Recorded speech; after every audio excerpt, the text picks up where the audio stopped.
Hello, my name is Bob D. Hilster, and I am your particle model guru.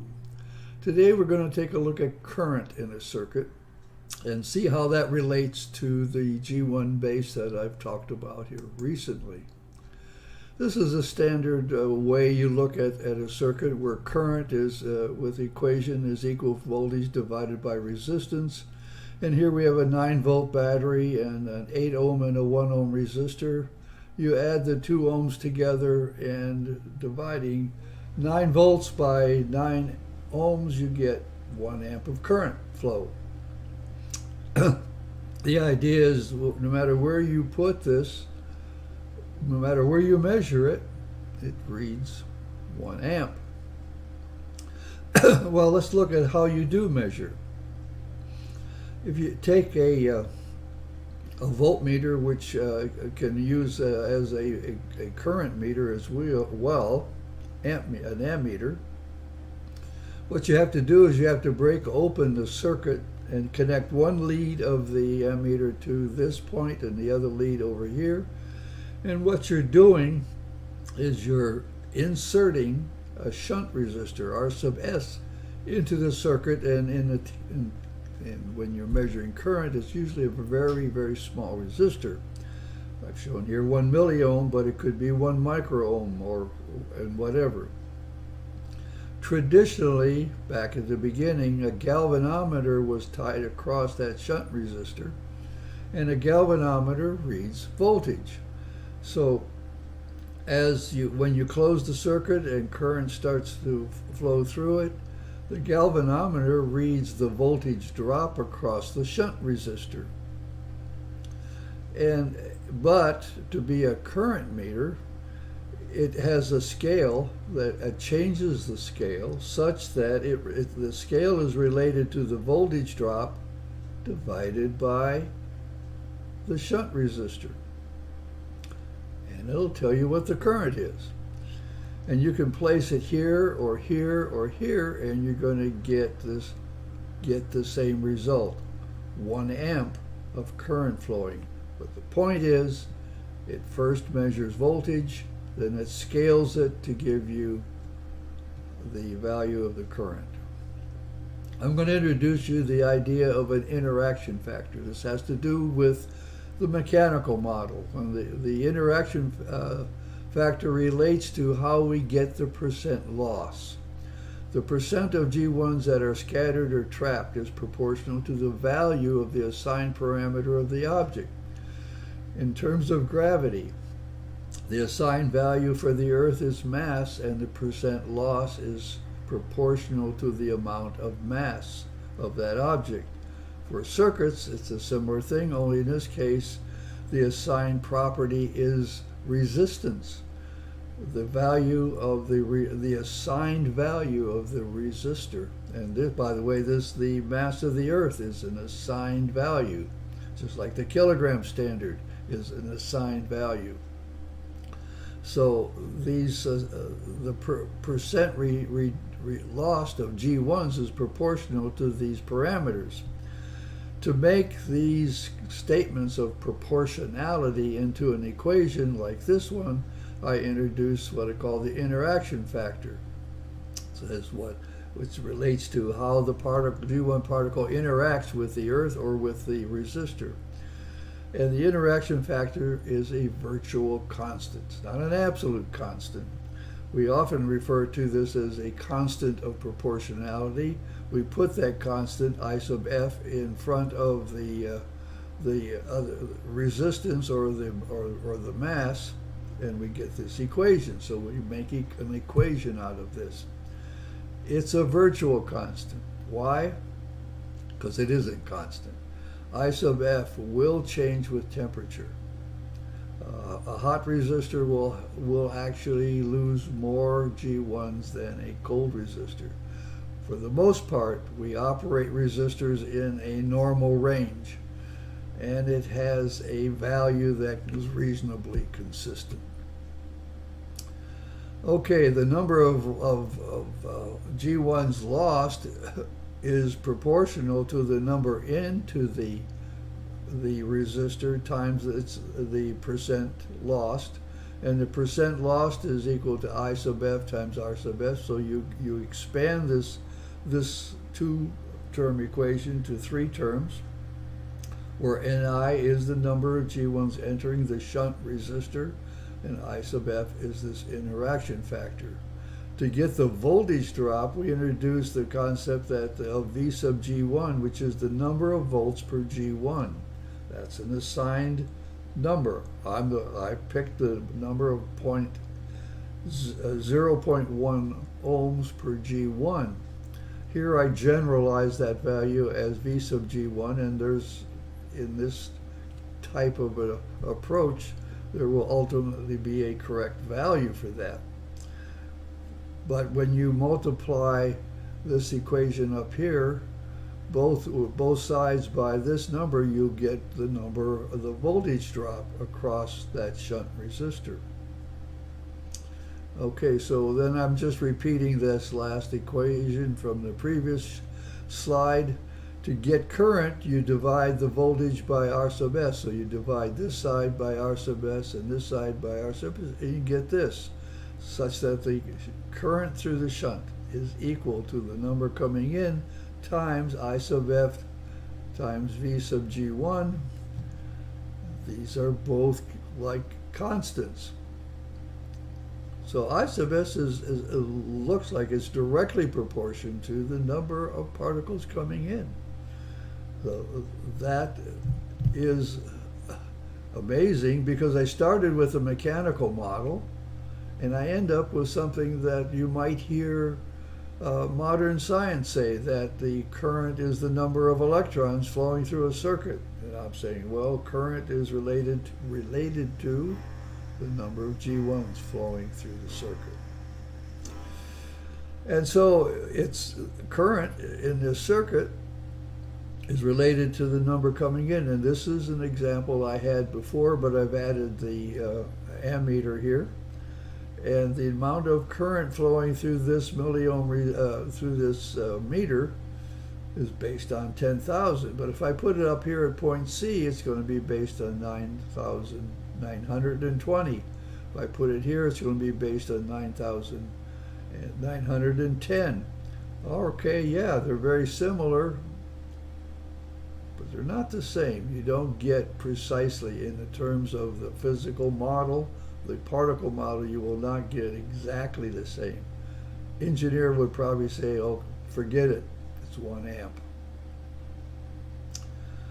Okay, well, back at the beginning when I said I assigned the value of V sub G1 as 0.1 volts per G1 particle,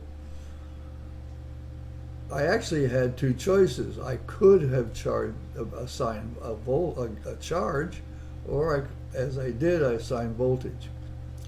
Modern science assigns to the electron a value of plus or minus charge, which is in coulombs, to help explain attraction and repulsion. Pluses and minus somehow move together.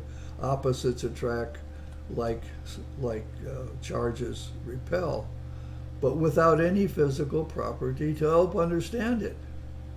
So, you know, I can say, well, I'm going to reject charge because it doesn't have any property that I can use to explain it. Well, the particle model assigns a value of voltage to the G1 particle, and it doesn't have any physical property to help understand it. I have a choice. The question is, how do you choose which one of these non-physical properties should you use in a circuit? So let me give you a little bit of history.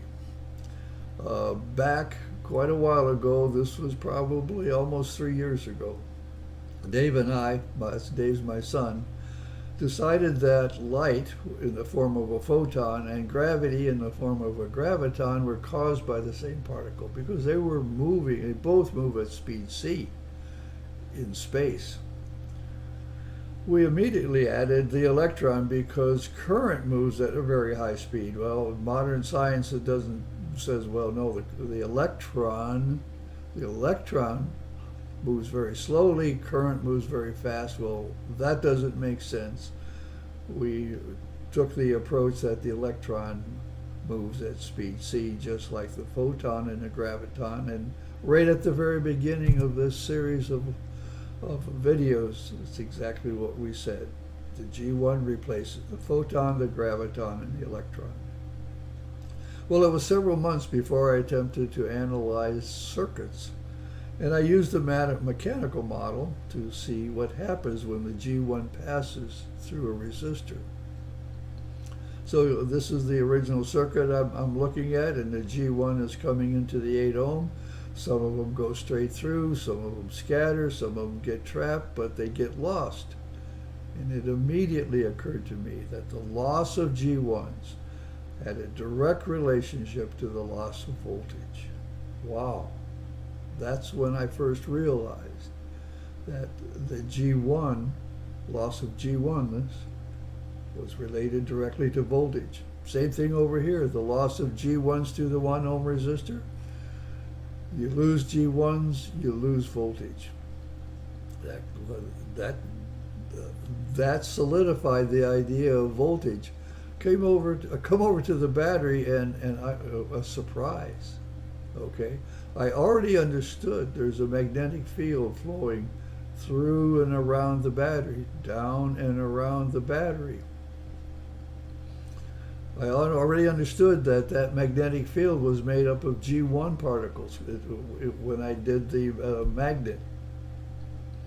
The magnetic field is G1s, and when you close the switch on this circuit, the magnetic fields actually get rerouted into the circuit, and it's moving at speed c. I understood that. What I didn't understand was that if there was going to be a balance, using Kirchhoff's laws, that voltage drop and gain around a circuit has to add up to 0. If I'm losing 8 volts here and 1 volt here, I got to gain 9 volts here, which means in terms of particles, I got to add G1 particles. That point became very clear to me. Yes, it was obvious that the loss of G1 is the same as the loss of the voltage. The loss of G1s through 2 resistors is needed to balance, to be balanced by the battery. It was then that I first realized that there must be a gain of G1s through the battery. How does the battery do that? Well, another video will come eventually where I talk about that. I knew that the speed of the G1s through the circuit would happen very quickly, but the battery can't know how many G1s to emit unless it knows something about the rest of the circuit. How does it know anything? Just like how does one of the resistors in a parallel resistor know about the other resistor? It doesn't. And so it can't know. As soon as it inserts those magnetic fields into the circuit line, it doesn't know what's out there. It has no idea, and it still doesn't know. All it gets to know is how much is coming back into the battery. So there must be more than one pass. You can't do this right off the bat. And I used the spreadsheet to see how this might work. And it takes a number of cycles, but they're fast. But the battery, along with the 2 resistors, find the right number of G1s to put in the base, what I call G1 base. It's related now to the current. So if what's needed is this many, and it doesn't put out enough, you saw in the spreadsheet how it slowly works its way up to find the right number, which was 10,000 in the circuit. If, on the other hand, it puts out too many, and I didn't show this, but you can plug a very large number in, and you can see how it comes back down and finds the right number, no matter where it starts. In a number of cycles, it's going to find the right number of G1s. That number of G1s relates to the current, and it all makes sense. Using this particle model allows me to understand how the circuit works better than I understood it after 4 years of college. I didn't understand anything like this. The electrical equations we use work. Ohm's law, Ampere's law, Coulomb's law. And I used them for 40 years, and if I were to design a circuit today, I'd use those equations. But the particle model gives me an explanation that it seems so much clearer. I can actually visualize in my mind how this thing seems to be working. Wow, it's there. But if the particle model is a better explanation, then maybe the universe is not electrical, and maybe it's not chemical. Maybe it's all mechanical. That's the whole point of the particle model. We're going to explain the whole universe using a particle model. The difference is when we talk about circuits, we use electrical terms, and I'm going to continue to do so. Because it works. I use them, it works. When we talk about chemical reactions and write a chemical equation, we talk about it that way, even though the basics behind it might very well be mechanical. And I'm going to caution you, we have a good model. The model seems to explain things well. I don't have absolute proof that this is all true, but it's a very good model. So I chose to assign voltage to the G1. It's simple. It relates directly to voltage drop. It explains the circuit better than any other explanation I've heard, and I can actually visualize the dynamics of this circuit as the battery and the resistors together find the right value of G1s to flow through it. My name is Bob D. Hilster, and I am your particle model guru. Tune in next time when I'll explain more of the universe using the particle model. Thank you for your attention.